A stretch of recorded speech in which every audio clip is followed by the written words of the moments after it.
তো আমাদের আজকে এখানে আমরা খুব খুশি যে আজকে লাইভে আমি পাশে আরেকজনকে নিয়ে বসছি অনেক তারকা, কারণ হচ্ছে তারকা এই জন্য বললাম যে সামিরকে তোমরা যারা 10 মিনিট স্কুল ফলো করো অনেকেই আমাদের আজকে এখানে আমরা কথা বলতে, আর আমাদের অনেক লাইভে আমি চ্যানেলেও আমাদের আর্লি অনেক ভিডিও পাশে আরেকজনকে নিয়ে বসছি পার্টিসিপেট করতে, কারণ হচ্ছে আমাদের সাথে আজকে ক্যামেরা যে অপারেট করতেছে সেটা খুবই খুবই তোমাদের জন্য অবিশ্বাস্য যে আমাদের ক্যামেরাকে অপারেট করতেছে।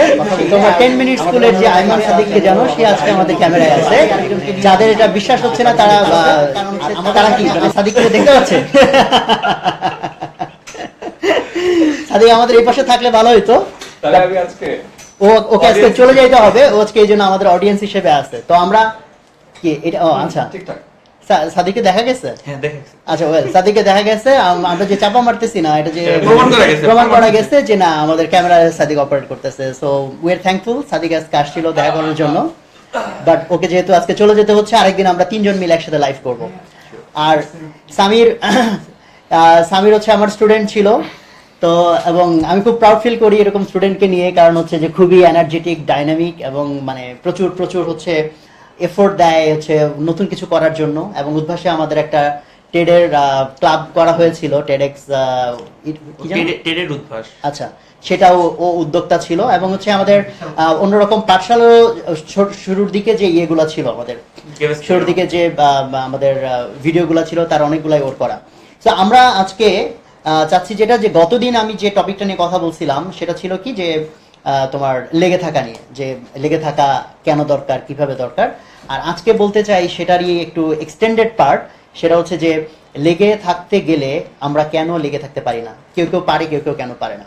সো এই ডিফারেন্সটা কোত্থেকে তৈরি হয়, ওইটাতে আজকে অ্যাকচুয়ালি একটু ফোকাস করবো। সো আমি এতক্ষণ ক্যামেরার দিকে তাকিয়ে কথা বলেছি, তো আমার মনে হয় তার চেয়ে বেটার হয় আমার সামনে কিছু স্টুডেন্ট আছে, তোমরা একটু হাই হ্যালো বলো যাতে সাউন্ড আসছে, সো সবাই বুঝতে পারে যে সামনে আমাদের স্টুডেন্ট। তো আমরা এখন তোমাদের দিকে তাকায় কথা বলবো।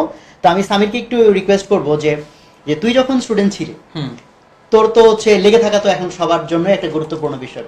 তো লেগে থাকতে গেলে তোর কি প্রবলেম হতো এবং তুই সেটাকে কিভাবে ওভারকাম করতি? ভাইয়া, ফার্স্ট অফ অল আমার কাছে যে জিনিসটা মেজর ইস্যু মনে হইতো যে আমি যে লেগে আসি এটার আমি কোনো প্রমাণ নিজের চোখের সামনে দেখতাম না। যেমন আমি যদি গেম খেলি, আমি দেখি আমি গোল দিলে স্কোর কার্ডে 1-0 লেখা আসে। টেম্পল রান গেম খেলে আমার কন্টিনিউসলি আমি কয়েন পাচ্ছি, বাট আমি যে লেগে আছি এটার প্রমাণটা কি? সে আমি এখন ভর্তি পরীক্ষার জন্য প্রিপারেশন নিব, আমি প্রত্যেক দিন 10-12টা করে কোশ্চেন সলভ করি, বাট আমি কেমনে বুঝবো যে এই অ্যাডমিশন টেস্ট গেমের আমি কত পার্সেন্ট খেলে আসছি? তো আমার একটা ভিজুয়ালি প্রুফ দরকার ছিল সবসময়। তো যেহেতু এটা আমি পাইতাম না, তো আমি নিজে নিজে একটা ক্রিয়েট করা শুরু করলাম। আমি দেখতাম যে আমার যে 20টা চ্যাপ্টার ধরেন পড়া লাগবে, তো আমি একটা সুন্দর এরকম টাইম লাইনের মতন দাগ দিতাম, ওখানে 20টা গোল্লা থাকতো। তো একটা একটা চ্যাপ্টার পড়লে আমি একটা একটা গোল্লা ভরাট করে রাখতাম। তো আমি কন্টিনিউয়াসলি দেখতাম যে আমি যে অ্যাডমিশন টেস্টের যুদ্ধটায় যাচ্ছি আমি কত পার্সেন্ট প্রিপারেশনটা কমপ্লিট করছি। আর সবসময় একটা জিনিস মনে রাখতাম যে এই প্রিপারেশনটা আসলে 3 মাসের না। আমি যে বিগত 14 বছর পড়াশোনা করে আসছি, এই পুরোটাই টাইমে কিন্তু আমি এটার জন্য প্রিপারেশন নিতাম। তো এটা বোঝা উচিত যে আমরা আসলে প্রিপারেশন মাত্র শুরু করিনি, আমরা বরং প্রিপারেশনের একদম শেষ প্রান্তে আছি। তো এই মেন্টালিটি গুলা আমার জন্য খুব হেল্পফুল ছিল তখন, বিকজ আমি চোখের সামনে প্রমাণ না দেখলে অ্যাকচুয়ালি লেগে যে আছি এই উৎসাহটা খুঁজে পেতাম না। আচ্ছা, গুড। এখানে খুব ভালো একটা পয়েন্ট আসছে, ও যেটা বলছে তোমরা হয়তো ক্যাচ করতে পারছো, যে গেম খেলার মধ্যে কি হয়, একটা স্কোর থাকে, স্কোর দেখলে আমি বুঝি যে আমি কোথায় আছি না আছি। তো সেরকম একটা আইডিয়ার কথাও বললো। সো এটা একটা ভালো প্র্যাকটিক্যাল আইডিয়া, যে যেমন হচ্ছে পরীক্ষা নিয়ে তো এটা আইডিয়া বলতেছি যে আমাদের যেমন ধরো উদ্ভাসে অনেকগুলো এক্সাম আছে তোমাদের, তাই না? যেমন ধরো ডেইলি এক্সাম হচ্ছে অনেকগুলা, তারপর উইকলি এক্সাম থাকবে, তারপর কি থাকবে তোমার মডেল টেস্ট থাকবে। সো সামিরের ক্ষেত্রে ওই একটু আগে যেটা বলতেছিল, তুই নিজে বললে ভালো হয় সেটা তুই যেটা করতে। আচ্ছা, তো আমি নিজে উদ্ভাসের স্টুডেন্ট ছিলাম, পরে টিচারও ছিলাম। সো আমরা করতাম কি, আমাদের জন্য একটা পরীক্ষার সিলেবাস দেওয়া হয়েছিল যে প্রত্যেকদিন এই পরীক্ষাগুলো হবে। সো আমি প্রত্যেকটা পরীক্ষা দেওয়ার সাথে সাথে একটা করে টিক চিহ্ন দিতাম। তো আমি বুঝতেছি যে আমার 78টা পরীক্ষা মনে দেওয়া লাগতো, তো 78টা পরীক্ষা আমি 78টা টিক চিহ্ন পড়া মানে আমার পুরো গেম খেলা শেষ হয়েছে। এবং এখানে কথা ছিল যে আমি যদি কোনো পরীক্ষা মিস করতাম ওটা পাশে ক্রস দিয়ে রাখতাম, এটা আমি যাতে করে বুঝতে পারি আমার প্রিপারেশনে কোন জায়গায় ঘাটতি আছে। কারণ পরীক্ষার 2-3 সপ্তাহ বা 1 সপ্তাহ আগে মানুষ অনেক বেশি হাই হতাশে ভুগে, তখন আসলে যেই জিনিস মানুষ পারে ওগুলা নিয়ে আর খুব বেশি এফোর্ট দেওয়া লাগে না, বরং ওই যেই 2-1টা জায়গা মানুষ বাদ দিয়ে আসছে সেগুলোকে দেখলেই আসলে তখন হয়ে যায়। আই গেস এইটা আমার জন্য ব্যক্তিগতভাবে অনেক হেল্পফুল ছিল, এই টিপসটা। Okay good. তো আমি একটু তাহলে মানে সাথে অ্যাড করি যে আমি যখন যে কোনো জায়গায় আমাকে লেগে থাকতে হয় তখন আমি কিভাবে চিন্তা করি সেটা একটু বলি, আর ইন দ্য মিন টাইম তুই একটু কমেন্ট যে কোনো কোয়েশ্চেন টোয়েশ্চেন আছে কিনা। তো আমি যেভাবে চিন্তা করি, গত দিনের স্টোরিতে আমি বলছিলাম যে আমার দুই ফ্রেন্ড 5.5 বছর পরে ছেড়ে দিল অভ্যাস, আর আমরা দুই ফ্রেন্ড কি করলাম, কন্টিনিউ করলাম, লেগে থাকলাম। তো এই যে দুই গ্রুপের মাইন্ডসেট, যে আমি আর লিটন আমরা লেগেই থাকলাম, আরেক গ্রুপ যে লেগে থাকতে পারলো না, এই দুইজনের মাইন্ডসেট কেন চেঞ্জ, দুই রকম কেন হলো, কিভাবে হলো? তো এটার অ্যান্সার আমি যেভাবে দিই সেটা হচ্ছে যে লেগে থাকার জন্য মাইন্ডসেটটা যদি এরকম হয় যে আমি লেগে থাকতে চাই, তাহলে এর গভীরের লেয়ারটা হচ্ছে, ভেতরের লেয়ারটা হচ্ছে পজিটিভিটি। তুমি যে কোনো সিচুয়েশনকে পজিটিভলি চিন্তা করতে পারো কিনা, এইটা হচ্ছে ডিফারেন্স তৈরি করে দিবে।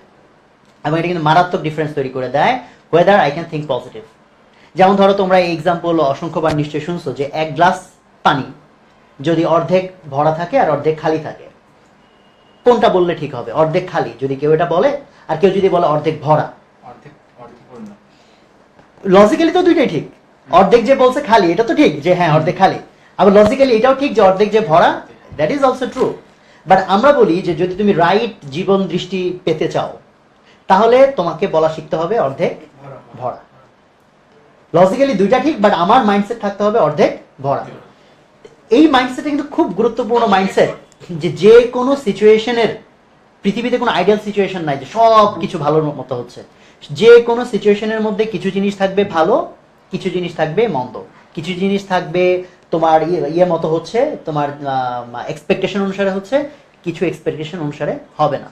ফলে তুমি কোন দিকে ফোকাস করতেছো সেটা কিন্তু ডিফাইন করে দিবে তোমার মাইন্ডসেটটা পজিটিভ হবে নাকি নেগেটিভ হবে। ফলে যে গ্লাসটা দেখে বললো হায় রে ভাই ওর দিকে তো ফাঁকা, তাই না, সে তো ফ্রাস্ট্রেটেড মানুষে পরিণত হবে। ফ্রাস্ট্রেটেড হওয়ার পরে সে কি লেগে থাকবে না ছেড়ে দিবে? ছেড়ে দিবে। আর যে অর্ধেক টুকুর দিকে থাকলে ভাই অর্ধেক পানি তো অন্তত আছে, ফাঁকা তো না, তো তাই সে কি এক্সাইটেড হলো, হ্যাঁ, তার এই এক্সাইটমেন্ট তাকে কি লেগে থাকতে হেল্প করবে। বাট দেখবে আমরা কালচারালি তারপর এবং টোটাল সোসাইটির মধ্যে কেমন যেন খুব বেশি নেগেটিভিটির চর্চা করি।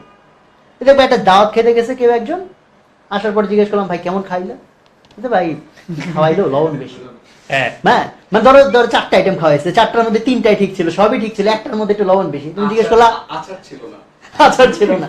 আচ্ছা, এই আইমানও মাঝখান থেকে 2-1 পয়েন্ট ধরাই দিচ্ছে, গুড, থ্যাংক ইউ আইমান। তো যে ভাই আচার ছিল না, বা ভাই লবণ একটা বেশি হয়েছে, ভাই 3টা যে ভালো ছিল, দেখো তোমার মাইন্ড সেদিকে তাকাচ্ছে না। তোমার কোনো একটা দোস্ত রিসেন্টলি তোমাকে টাকা ধার দেয় না, তোমাকে ঠিক যার পর জিজ্ঞেস করলাম তোমার দোস্ত কেমন, ভাই খুবই খারাপ, বাজে, এত আমার দোস্ত মানুষ অত আমার টাকা দিল না। ও যে তোমাকে সারা জীবনে আরো 10 বার 20 বার দিয়ে আসছে, তোমার মাইন্ড ওখানে নাই, তোমার মাইন্ড চলে গেছে কি ও যে দেয় নাই। তাহলে সমস্যাটা কোথায়?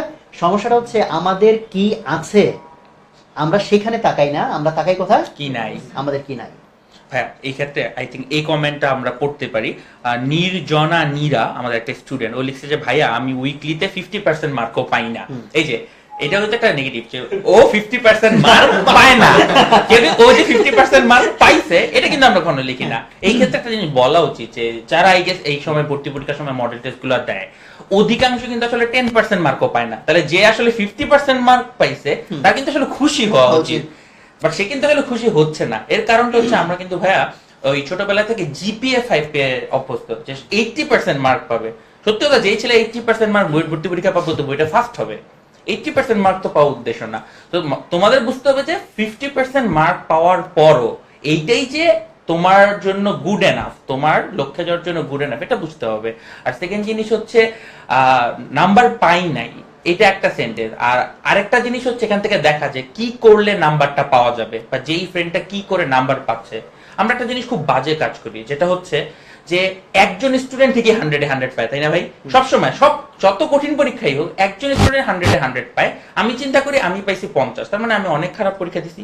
বাট ওই ব্যাটার সাথে তো নিজের মানে কম্পারিজনটা সব ক্ষেত্রে একরকম না। তুমি হয়তো 2 বছর এত মনোযোগ দিয়ে প্রিপারেশন নিয়ে আসো না, ও হয়তো অনেক বেশি পড়ে আসছে। তো দুইজনের একই রকম নাম্বার নাও আসতে পারে, সে হয়তো বুয়েটে ফার্স্ট হয়ে চান্স পাবে, ও হয়তো 990তম হয়ে চান্স পাবে, স্টিল চান্স তো পাবে। আমাদের উদ্দেশ্য হচ্ছে আমরা সবাই যাতে কোনো না কোনো লক্ষ্যে যাই, রাইট? তো আমাদের উচিত চিন্তা করাটা এমন ভাবে যেটা আমার নিজের কারেন্ট অবস্থার সাথে ম্যাচ খাবে। এবং একটা জিনিস মনে রাখতে হবে যে সব তুমি যদি একটু আশেপাশে দেখো, সবাই দেখবে আসলে তুমি একা না, সবাই নাম্বার কম পাচ্ছে। যেহেতু সবাই নাম্বার কম পাচ্ছে, ধরে নিও যে তোমার প্রিপারেশন আসলে খারাপ না, বরং সবার মতনই আছে। এটা নিয়ে হতাশ হওয়ার কোনো কারণ নেই। এক্স্যাক্টলি, আমি কিন্তু লাস্ট দিনও এই কথাটাই বলছি, লাস্ট দিন এই কথাটা বলছি যে এটা নদী পার হওয়ার মতো না, সমুদ্রে সাঁতার দেওয়ার মতো। সো তুমি সাঁতার দিতে থাকো, মানে স্ট্যামিনা অ্যাকচুয়ালি আসল বিষয়। সো 50% পাচ্ছ, আমার তো মনে হচ্ছে গুড এনাফ, ভালো। হ্যাঁ, so you need to be positive যে আমি তো 0 পাই নাই, এবং তোমার কন্টিনিউয়াস টার্গেট থাকতে হবে কি আমি আমাকে ছাড়িয়ে যাব। অন্য যারা যা পাচ্ছে এইটা দিয়ে মোটিভেটেড একটু কম হতে হবে। মানে আমরা অনেক বেশি মোটিভেটেড হই, অমুকে কি বলছে, তমুকে কি পাইছে, একটু এটা ক্লোজ করা শিখতে হবে। আমি জাস্ট ফোকাস করি আমাকে, আমি এখানে আছি, আমার কন্টিনিউয়াস এফোর্ট থাকবে, আমি আমাকে ছাড়াই যাব, ঠিক আছে? এবং আমি তোমাদেরকে আরো এক্সাম্পল দিই, যে একটু আগে কথাটা বললাম যে আমার কি আছে এটাতে যারা ফোকাস করে তারা হচ্ছে উইনার, আর আমার কি নাই এটাতে ফোকাস করলে তারা হয় লুজার। আমি বঙ্গবন্ধুর এক্সাম্পল দিই, I M a big fan of him. তো তুমি দেখো 7ই মার্চের ভাষণ, তুমি যদি অ্যানালাইসিস করো, উনি বললেন যে তোমাদের যার যা আছে তাই নিয়ে শত্রুর মোকাবেলা করতে হবে, রাইট? এখন he was a real hero, that's why he spoke like that. যদি তুমি এখন লিস্ট করতে বসো সেই 1971-এর 7ই মার্চে বাংলাদেশে কি আছে আর কি নাই, তাহলে আসের লিস্টে কি থাকবে, নায়ের লিস্টে কি থাকবে? আসের লিস্টে বলতে গেলে কিছুই নাই, 7.5 কোটি লোক। আর নায়ের লিস্ট কি? নায়ের লিস্ট এতই লম্বা যে লিখতে গেলে কয়েক খাতা ভর্তি হয়ে যাবে, যে কি নাই, আমাদের অস্ত্র নাই, আমাদের ট্রেনিং নাই, আমাদের সৈন্যবাহিনী নাই, বিমান বাহিনী, নৌবাহিনী, তাই কিছুই নাই। ফলে ওইখানকার ওই লিডারটা যদি একটা লুজার লিডার হইতো, সে চিন্তা করতো ভাই আমাদের দেখলে কিছুই নাই, আমরা কিসের যুদ্ধ করব, কিসের ফাইট করব। And Bangabandhu was a real hero. উনি কি বললেন? যার যা আছে, তাই না? তো উনি দেখলেন কি কি আছে, 7.5 কোটি মানুষ আছে, তাদের মধ্যে অসম্ভব রকম মানে মনোভাব আছে যে আমাদেরকে স্বাধীন হতে হবে। তো উনি দেখলেন এইটাটা তো আছে, তো এইটা নিয়ে আমরা কেন আগাই না, বুঝা গেছে? ফলে জিনিসটা কিন্তু শুনতে সোজা, যেটা আমি পজিটিভ চিন্তা করবো, বাট তুমি চেষ্টা করে দেখো এভরি টাইম তুমি পজিটিভ চিন্তা করতে যাও, তোমাকে এসে বিভিন্ন রকম নেগেটিভ চিন্তা তোমাকে অ্যাটাক করবে। ফলে এখন থেকে তোমাকে তাহলে কি করতে হবে, সচেতনভাবে ট্রাই করতে হবে যে কোনো সিচুয়েশনে আমি কিভাবে নেগেটিভটাকে বাদ দিয়ে পজিটিভটা চিন্তা করব, ঠিক আছে? এবং এইটার জন্য আমি যে বলতেছিলাম যে আমি একটা প্র্যাকটিক্যাল টিপস দিব, সো প্র্যাকটিক্যাল টিপসটা আমি দিতে চাই একটু আমার রিলিজিয়ানের ভিউ থেকে, মানে আমি রিলিজিয়ানের মধ্যে থেকে কিভাবে জিনিসটাকে শিখছি। তো তোমরা অনেকে জানো আমি একটা সময় নাস্তিক ছিলাম, পরে এখন মুসলমান হওয়ার চেষ্টায় আছি। তো অনেক সময় আমি ইন্সপিরেশন নেই, ধর্ম থেকে ইন্সপিরেশন নেওয়ার চেষ্টা করি। সো আমি সেই জায়গা থেকে জিনিসটাকে এক্সপ্লেইন করি, প্র্যাকটিক্যাল এক্সপ্লেনেশন। আমাদের প্রথম সূরা কি বলে, ফাতিহা শুরু হয়েছে কোন শব্দ দিয়ে? আলহামদুলিল্লাহি রাব্বিল আলামিন।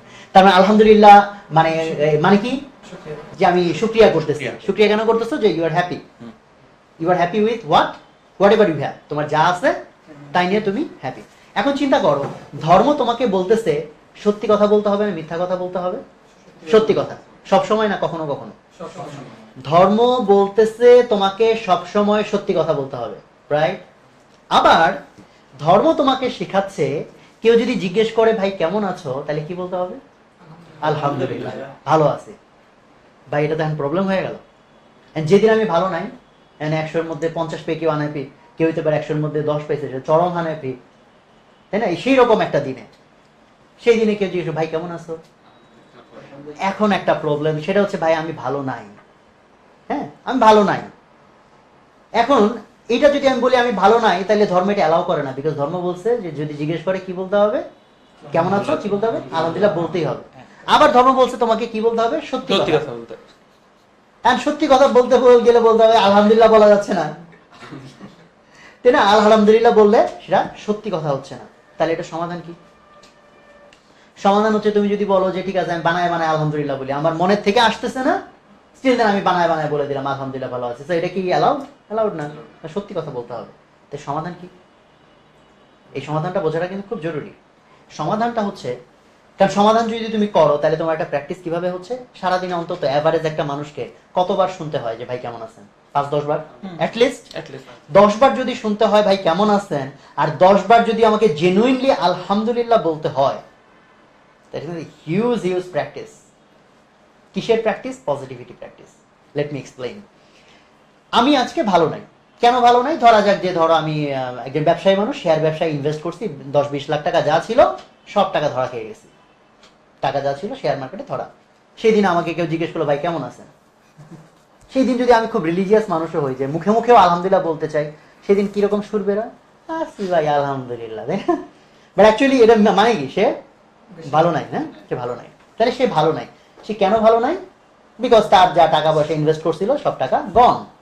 আচ্ছা, এখন আমি ধরা যাক যে তার সাথে আমি একটা ডিল করতে চাইলাম, যে ভাই আপনার লস কত হয়েছে? সে বললো 20 লাখ টাকা। আমি বললাম এর 10 গুণ টাকা মানে কত হয়? 2 কোটি টাকা। আমি আপনাকে 2 কোটি টাকা দেব, এবং মানে ফ্রি, আজীবনের জন্য, ফেরত আর দিতে হবে না। বাট বিনিময়ে আপনি একটা জিনিস, আপনার একটা জিনিস আমাকে দিবেন মাত্র 2 মিনিটের জন্য, এবং 2 মিনিট পর আবার ফেরত দিয়ে দিব। ডিলটা খেয়াল করো, আমি তাকে 2 কোটি টাকা দিব, তার লস 20 লাখ, আমি তার 10 গুণ টাকা দিচ্ছি, অফার করতেছি। বিনিময়ে সে তার একটা জিনিস আমাকে দিবে, তাও আজীবনের জন্য না, 2 মিনিটের। আর আমি 2 কোটি টাকা দিয়ে দিচ্ছি একবারে।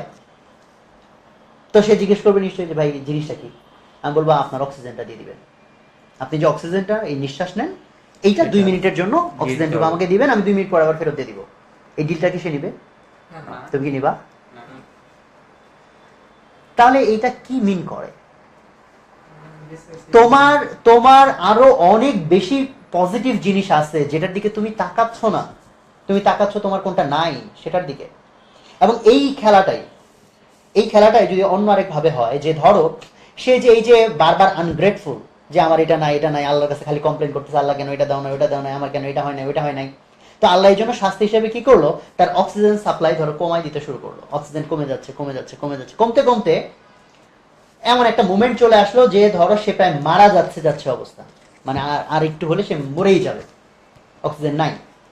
সেই মুহূর্তে আল্লাহ তাকে উপর থেকে যদি জিজ্ঞেস করে যে তোর যেন কি সমস্যা, তাই সে বললো না, মানে আগে কি সমস্যা ছিল যে কারণে বললি যে আলহামদুলিল্লাহ বলা যাচ্ছে না, যে ভাই আমার 20 লাখ টাকা।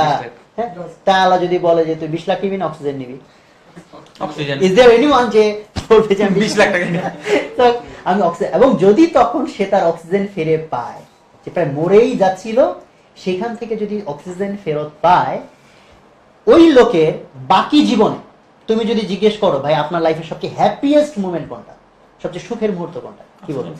অক্সিজেন ফেরত পাওয়ার মুহূর্ত। সো রাইট নাও তুমি সুখে নাই, অথচ তুমি অক্সিজেন এনজয় করতেছো, অ্যাটলিস্ট তুমি বেঁচে আছো। তারপর তোমার মাইন্ড ওইভাবে কাজ করতেছে না, বুঝা গেছে? সো প্রত্যেকটা মানুষ এখন লাইফের হ্যাপিয়েস্ট মুভমেন্ট পার করতেছে, বিকজ সে অক্সিজেন এনজয় করতেছে। তার কাছে বাদ বাকি জিনিস তুচ্ছ। আমার যখন বাচ্চা হলো মেয়ে, তখন আমি এই জিনিসটা আমি ভাবতেছিলাম, কারো বাচ্চা হয়, বাচ্চা ধরো কালার একটু, সে চাইছিল বাচ্চা একটু ফর্সা, বাচ্চা একটু ভালো হয়েছে, এই নিয়ে তার মনোবেদনার শেষ নাই। বা বাচ্চা ধরা যাক একটা আঙ্গুল একটু ছোট হয়েছে, এই নিয়ে যে ভাই আমার বাচ্চার আঙ্গুলটা একটু কাটা, বা আমার এটা আমার সেটা। সো আমি ওই যখন হসপিটাল থেকে বের হচ্ছিলাম, আরেক লোকের সাথে পরিচয় হলো।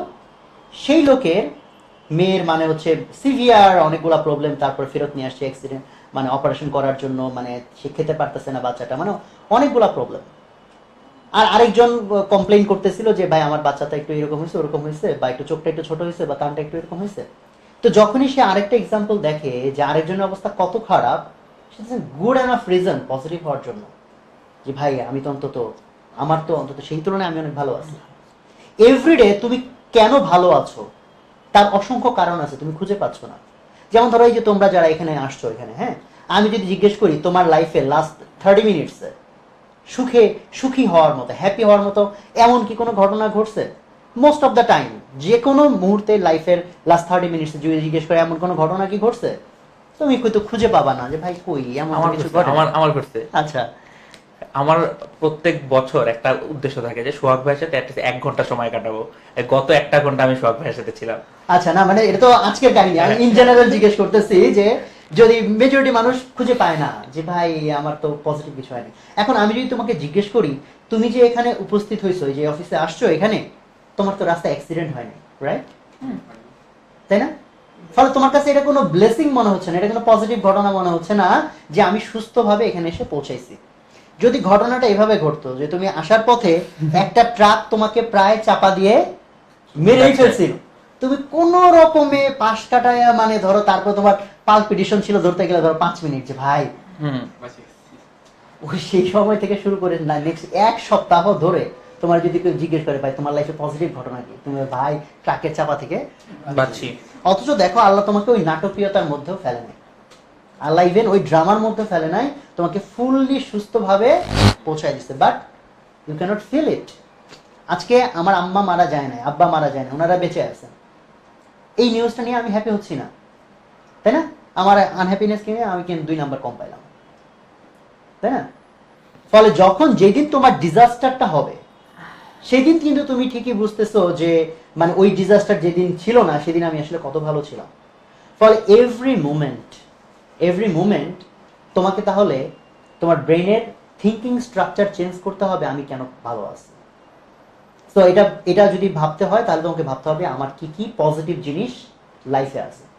তো আমরা আমাদের অফিসে ইয়েদেরকে বলি, লোকজনদেরকে বলি যে যদিও মেজরিটি ঠিক মতো ফলো করে না, হ্যাপি ওয়াল লিখতে বা আলহামদুলিল্লাহ ওয়াল লিখতে, যে লাস্ট 24 ঘন্টায় কোন 3টা কারণে তুমি হ্যাপি হয়েছো এটা এসে ওয়ালে এসে লিখে, কাগজে লিখে সাটায় রাখো। তো আমাদের ফ্যাক্টরিতে যারা কাজ করে ওদের মধ্যে দেখছি আমি, যেমন হচ্ছে যে ওদের অনেকে আছে খুব নিম্ন বিত্ত ফ্যামিলি থেকে ইয়ে আসছে, মানে স্ট্রাগলের মধ্যে উঠে আসছে।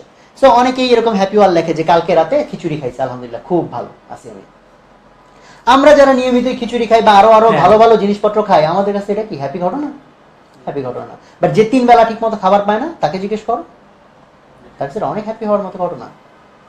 ফলে তুমি লাইফে বরং অনেক বেশি পেয়ে গেছো, মেবি এই জন্য তুমি খুঁজে পাচ্ছ না যে তোমার লাইফে পজিটিভ কি আছে। ফলে যেখানে ছিলাম সেই এক্সাম্পলে ব্যাক করি যে আল্লাহ তাহলে বলতেছেন আলহামদুলিল্লাহ বলতে হবে মন থেকে। মন থেকে আলহামদুলিল্লাহ বলা তাহলে কিভাবে সম্ভব? তাহলে আমাকে চিন্তা এমন ভাবে করতে হবে যাতে আমার নেগেটিভ গুলাকে ছাপিয়ে পজিটিভ একটা জিনিস আমার মাথায় আসে, আসলে তখন আমি ইন্সপায়ার্ড হবো এবং মন থেকে আলহামদুলিল্লাহ বলতে পারবো। সো এটা কি একদম ইজি? না, ইজি না। কারণ ভাই এত কঠিন করে কিভাবে মানুষ চিন্তা করে। So you have to learn this. ফলে প্রত্যেক দিন যদি 10 বার তোমাকে মন থেকে আলহামদুলিল্লাহ বলতে হয়, তাহলে তার মানে কি প্রত্যেক দিন 10 বার তোমার একটা সাইকোলজিক্যাল ট্রেনিং হচ্ছে এটা। তাহলে এই ট্রেনিংটা করার জন্য এমন না যে তুমি মাত্র 3 মাস সময় পাচ্ছ, অলরেডি তোমার লাইফে কত দিন চলে গেছে, 15-20 বছর, সেখানে প্রত্যেকটা দিনই এই প্র্যাকটিস করার সুযোগ তোমার ছিল, আর এখন থেকে শুরু করে সারা জীবন এই প্র্যাকটিস করার সুযোগ তোমার থাকবে। বাট এগেইন এই যে কোনো জিনিস যেটা নতুন করতে যাও সেটা করা সহজ না কঠিন? কঠিন, কঠিন। বাট ওইটা বারবার করতে করতে কি হয়ে যায়? সহজ। সাইকেল চালানোর মতো, সাঁতার কাটার মতো, রাইট? ফলে এখন আজকে থেকে তুমি যদি প্র্যাকটিস করো যে আমি দিনে যতবার আলহামদুলিল্লাহ বলবো, মন থেকে যাতে বলতে পারি সেইভাবে চিন্তা করে আলহামদুলিল্লাহ বলবো।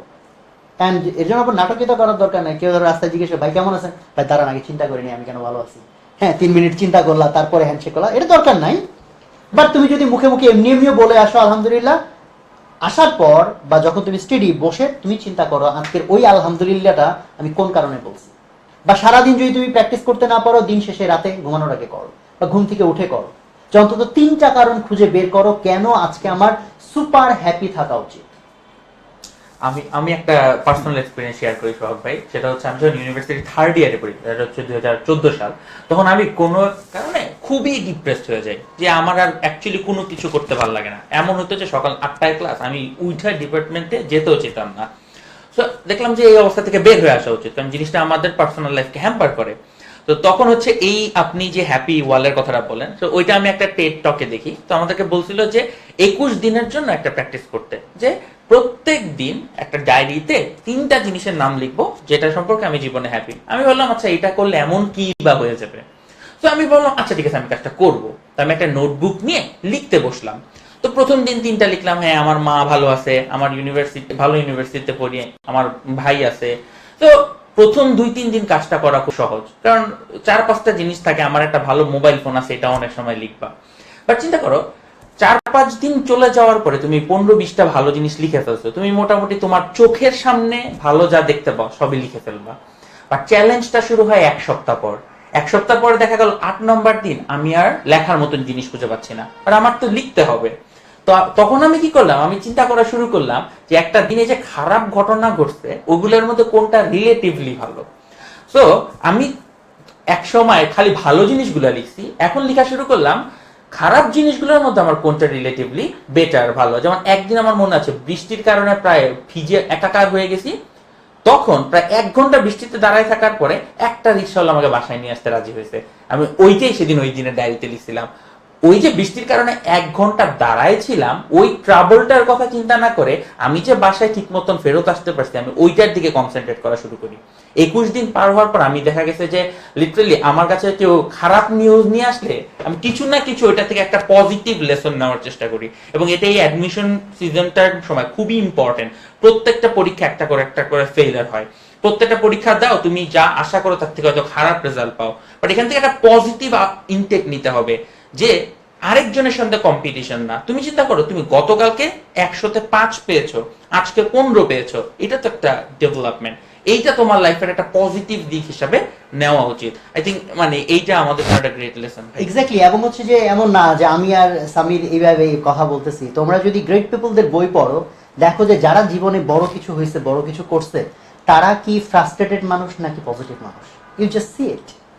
তাহলে এটা যদি তোমার চোখের সামনে এতই ক্লিয়ারলি থেকে থাকে যারা জীবনে বড় হয়েছে তারা পজিটিভ মানুষ, পজিটিভ চিন্তা করে, পজিটিভ কথা বলে, তাহলে তোমার কেন এটা শিখতে হবে না?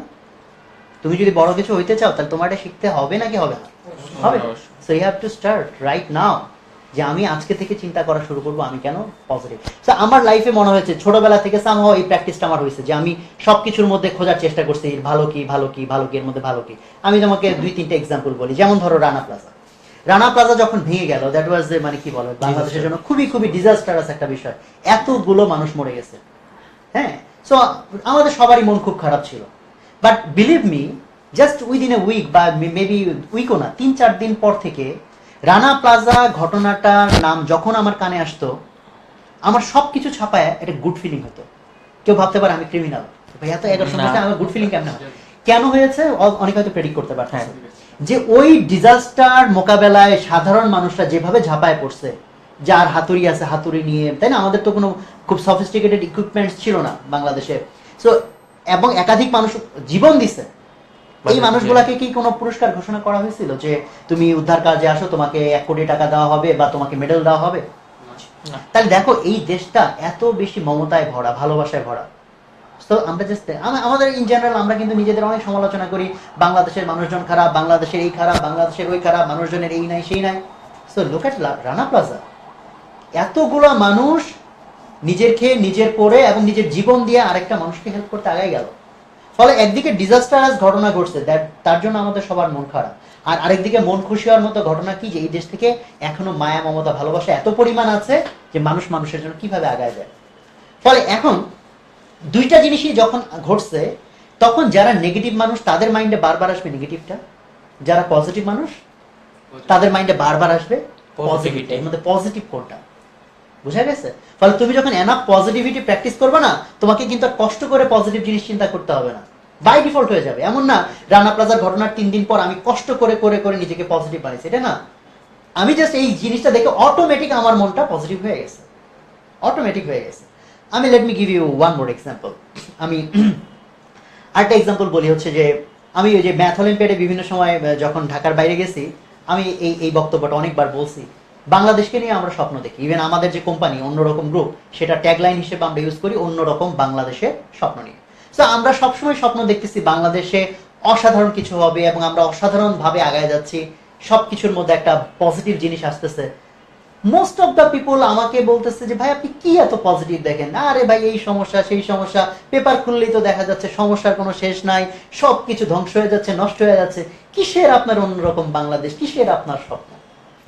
তো আমি তো স্টুডেন্টদেরকে এই জিনিসটা এইভাবে বলছি যে আমি বাংলাদেশকে নিয়ে কেন স্বপ্ন দেখি, তার অনেক অনেক কারণ আছে।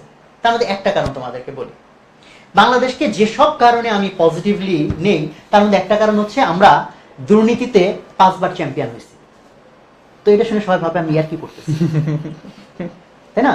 বাংলাদেশ তো ধরো গ্লোবালি চ্যাম্পিয়ন খুব বেশি বিষয় হয় না, এবং তাও চ্যাম্পিয়ন হয়েছে বার একবার না, টানা 5 বার, টানাই বোধ হয় না? হ্যাঁ টানা 5 বার। তা এটা তো আমাদের লজ্জায় মাথা কেটে হেট হয়ে মানে শেষ হয়ে যাওয়ার মতো এসো, ডেফিনেটলি তাই। বাট আমার কাছে এই এক্সাম্পলটাই খুব ইন্সপায়ারিং। আমি যখন কেউ জিজ্ঞেস করে যে বাংলাদেশে কেন স্বপ্ন দেখি, অনেকগুলো কারণের মধ্যে আমি কারণটা বলি, বিকজ বাংলাদেশ দুর্নীতিতে 5 বার চ্যাম্পিয়ন হয়েছে। তো মানুষ বলে যে ভাই এর তো মিলাইতে পারলাম না হিসাব। আমি বলি যে হিসাবটা কি, তোমরা যেহেতু সায়েন্সের স্টুডেন্ট খুব ভালো বুঝবা, সংখ্যা রেখা। সংখ্যা রেখায় -1 কে যদি উল্টাও সেটা কি হয়? +1। -2 কে উল্টাইলে +2। -5 কে উল্টাইলে, সরি আমার একটু ঠান্ডা লাগছে, -5 কে উল্টালে +5। মিনিং কি দাঁড়ালো? একটা জিনিস যত অল্প নেগেটিভ সেটাকে উল্টালে অল্প পজিটিভ, যেটা যত নেগেটিভ তত বেশি পজিটিভ, সেটা তত পজিটিভ হবে। তাহলে 5 বার টানা চ্যাম্পিয়ন হওয়া একটা জিনিস প্রমাণ করে যে আমরা একটা পটেনশিয়াল জাতি, আমরা মানে মেধাবী জাতি। দুর্নীতি করলে অনেক বেশি করছি, রাইট, আমরা সেই মেধাটা, আমাদের সেই যোগ্যতাটা আমরা একটু নেগেটিভ জায়গায় খাটাইছি, দ্যাটস আমরা নেগেটিভে চ্যাম্পিয়ন হয়ে গেছি। বাট আমাদের যোগ্যতা তো রিয়াল। ফলে এখন কি করতে হবে? পুরো যোগ্যতাটা একটু ঘোরায় পজিটিভ দিকে নিয়ে আসতে হবে, তাহলে আমরা পজিটিভে চ্যাম্পিয়ন হয়ে যাব।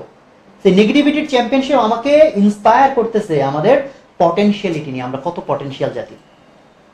এবং তুমি এখন ভাবতে পারো যে ভাই ঠিক আছে, আপনি নয় জোর করে একটা হিসাব টিসাব মিলাইলেন, বাট আমি কিন্তু লিটারালি আবার 1971-এ ফিরে যাই। আমরা যে রিয়েলি পটেনশিয়াল জাতি, অসাধারণ জাতি, তার প্রমাণ হিসেবে 71 কিন্তু খুব গ্লোরিফাইড এক্সাম্পল।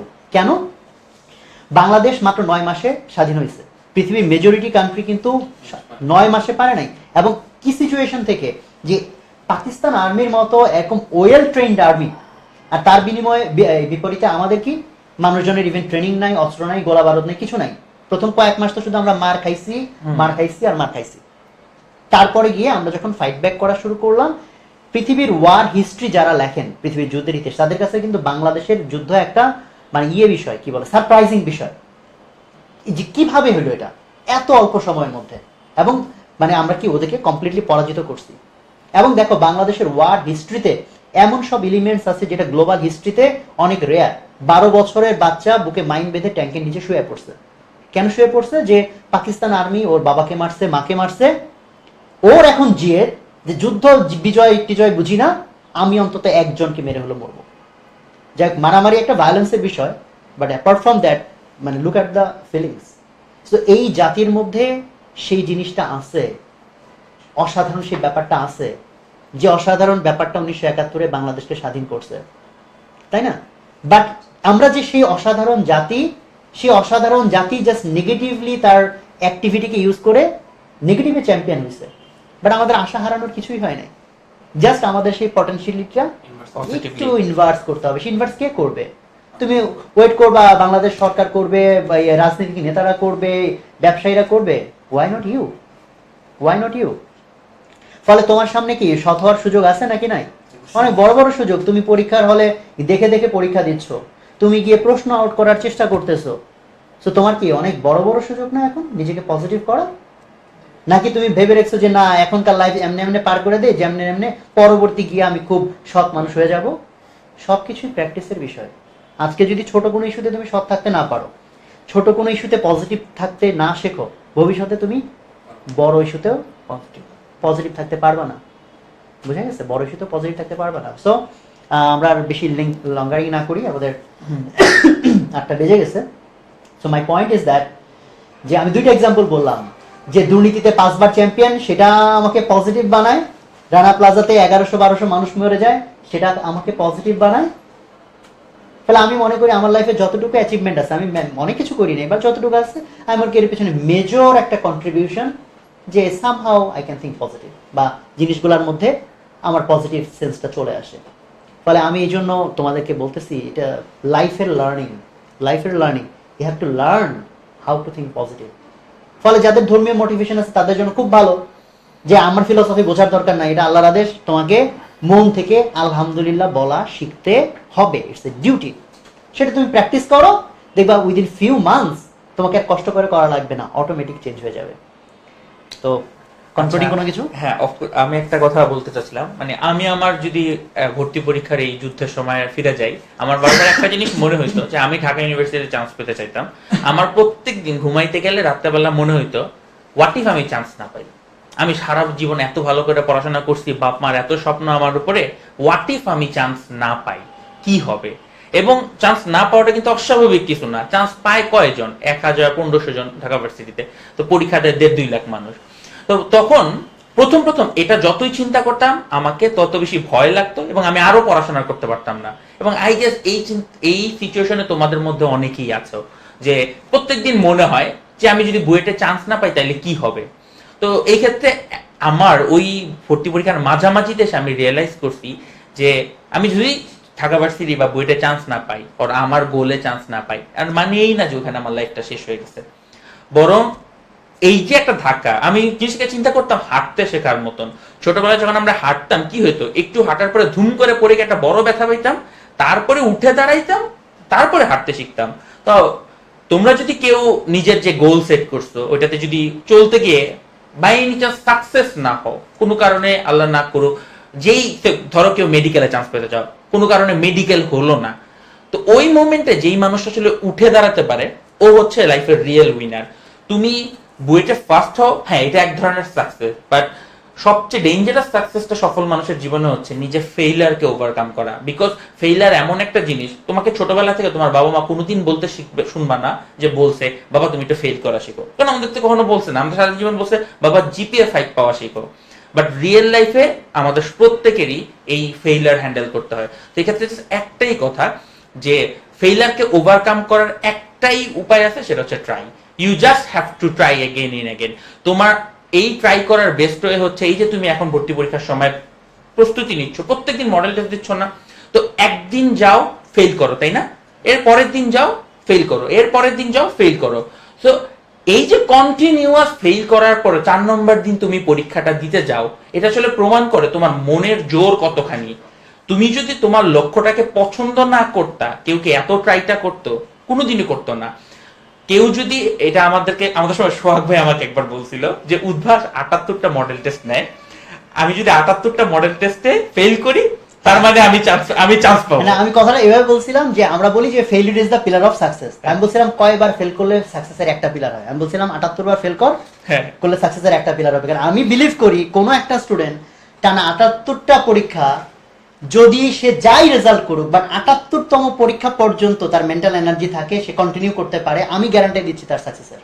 এবং আই গেস আমি ওয়ান অফ দা প্রুফ।